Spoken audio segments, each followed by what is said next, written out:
Hello student, इस video में हम लोग एक्सरसाइज 8.2 सॉल्यूशन पर बात करेंगे। क्लास 10th मैथ एनसीईआरटी पे। बहुत ही इजी एक्सरसाइज है, लेकिन इससे पहले आप लोगों को इसकी इंट्रो पार्ट पे जाना है। इसके इंट्रो पार्ट आप जैसे प्लेलिस्ट में जाएंगे, एक्सरसाइज 8.2 इंट्रो पर आप प्लेलिस्ट में जाएंगे और वहाँ से तो आपको इस वीडियो के ऊपर वाली वीडियो पर ये वीडियो मिल जाएगा। इसमें हम लोगों ने ट्रिग्नोमेट्री रेशियो पर बात की है, डिफरेंट वैल्यूज पर। उसमें आप लोगों को बताया गया है कि साइन की value, sine cos tan sec cosec की वैल्यू क्या होती है। साथ ही आप अपनी एनसीईआरटी बुक जब खोल के देखोगे तो उसमें भी आप लोगों को ये वैल्यूज मिल जाएंगी। तो बहुत ही ईजी एक्सरसाइज है और जो वैल्यू उसमें बताई गई हैं वो वैल्यू 50% तो आपको याद करने से हो जाएंगी, और उसके बाद जब आप लोग क्वेश्चंस को लगाओगे तब आपको तो जो बची 50% वो भी याद हो जाएंगी। अब देखते हैं इस क्वेश्चन पे। इस क्वेश्चन में बेसिकली 5 पार्ट हैं, मैं सिर्फ 2 ही बता रहा हूँ, और जो आगे के 3 हैं वो बिल्कुल सिमिलर हैं। तो इतनी तो आपकी ड्यूटी बनती है कि जो सेम है सिमिलर क्वेश्चन है वो आप अपने से करो। और दूसरी बात, इस वीडियो को आगे कंटिन्यू करने से पहले ये आपकी ड्यूटी है कि आप अपने से उन क्वेश्चंस को ज़रूर करें। अगर आप अपने से करते हो फिर उसके बाद वीडियो देखते हो तो आपको अपना और मेरा तरीका मैच करना है, कौन बेस्ट है, और जो बेस्ट है उसी को फॉलो करना है। तो आइए देखते हैं।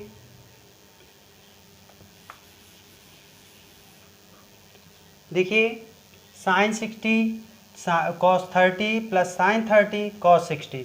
साइन 60 की वैल्यू √3/2 इंटू कॉस 30 की वैल्यू जो साइन 60 की होती है वही कॉस 30 की होती है, √3/2 प्लस साइन 30 की वैल्यू 1/2 और कॉस 60 की वैल्यू 1/2। बेसिकली मुझे याद है इसलिए मैं लिख पा रहा हूँ। जब आप लोगों को भी याद हो जाएगी तो आप लोग भी लिख पाएंगे।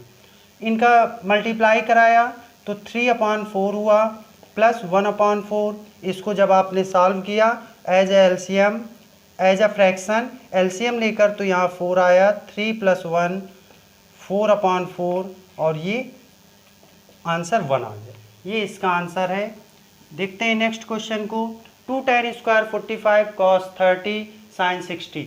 तो 2 tan 45 की वैल्यू 1 होती है, तो 1 का स्क्वायर प्लस cos 30 की वैल्यू अभी आप लोगों ने लिखी √3/2 का होल स्क्वायर, माइनस साइन 60 की वैल्यू जो cos 30 की होती है वही साइन 60 की होती है, √3/2। ये दोनों प्लस माइनस कट जाएंगे और 2 × 1, इस क्वेश्चन का आंसर 2 आ जाएगा। चलते हैं नेक्स्ट क्वेश्चन पे। देखते हैं क्वेश्चन नंबर 2। क्वेश्चन नंबर 2 में ऑब्जेक्टिव टाइप क्वेश्चन है। इसमें सबसे पहले आप लोगों को ऑप्शन पे फोकस करना है, साइन 60 और साइन कॉस 60, tan 60, इसके बाद साइन 30। ये इसके ऑप्शन गिवन है। इसमें आप लोगों को सॉल्व करना है और जो ऑप्शन करेक्ट होगा उस पर टिक कर देना है। 2 tan 30 की वैल्यू 1/√3 होती है। 1 प्लस tan² 30, तो tan 30 की वैल्यू 1/√3 का स्क्वायर इक्वल 2/√3 डिवाइड रूट, इसका स्क्वायर करेंगे तो 1/3 आएगा। 3 + 1/3 2/√3 इंटू 3/4, ये दोनों कट गए और 3/√3 3/2√3 आया। अब √3 से √3 भी कटेगा, √3 से √3, तो √3/2 ये ऑप्शन आया। अब इसमें चेक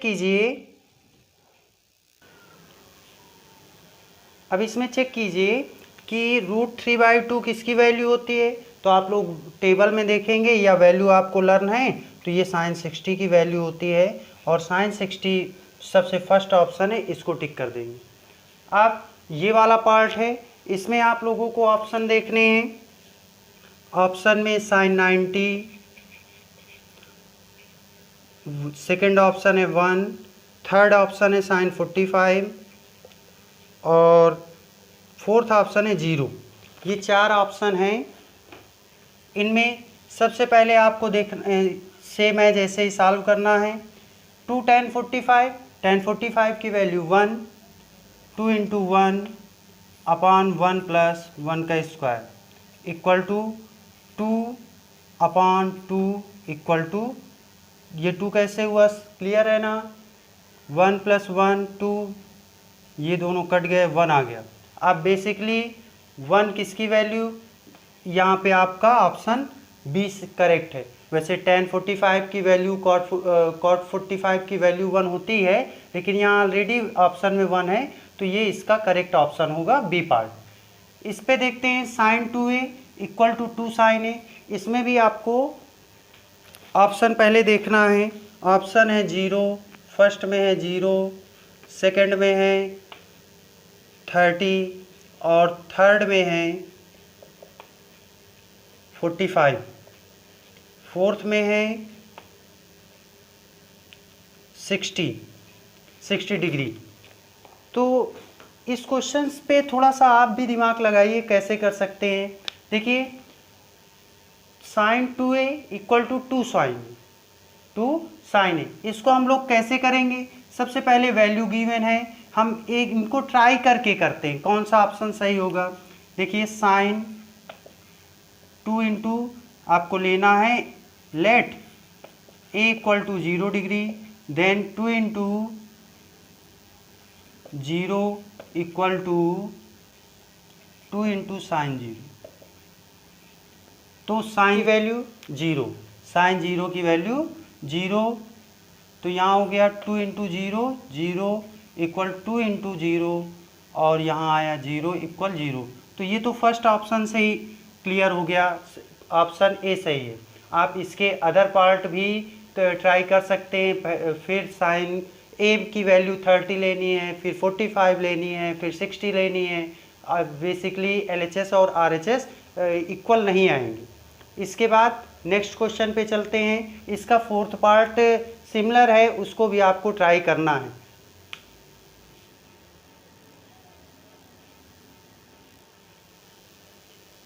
क्वेश्चन नंबर थर्ड में गिवन है if tan a + b equal to √3 and tan a - b equal to 1/√3, और इसमें कुछ कंडीशन गिवन है। a + b की वैल्यू ग्रेटर दैन 0 और लेस दैन और इक्वल टू 90 होनी चाहिए।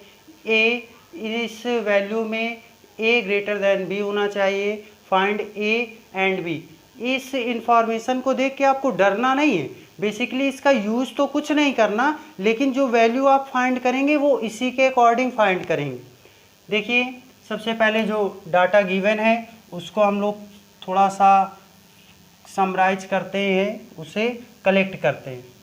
tan a + b इक्वल √3, तो √3 tan में किसकी वैल्यू होती है, रिमाइंड कीजिए। tan a + b, हाँ गुड, tan 60 की वैल्यू होती है √3।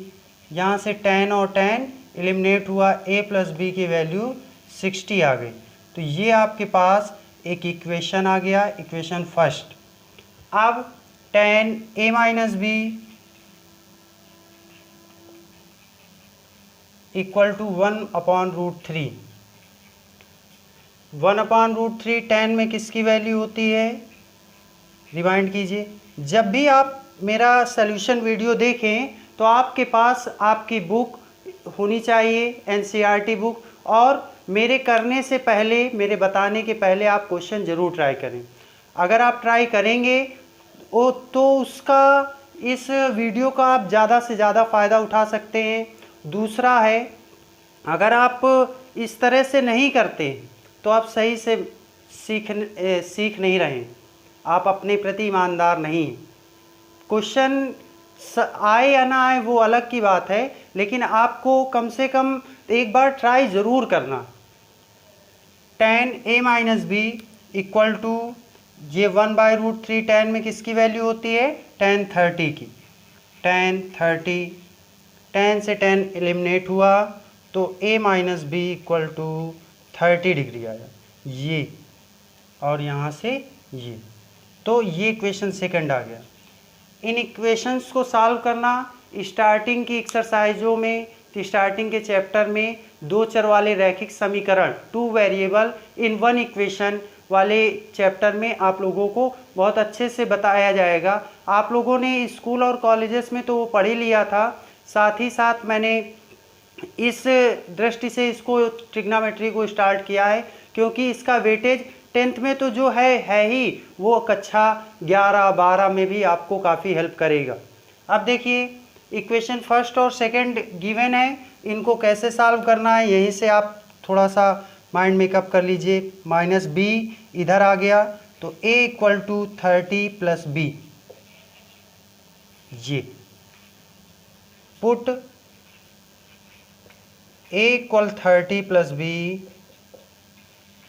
इन इक्वेशन फर्स्ट।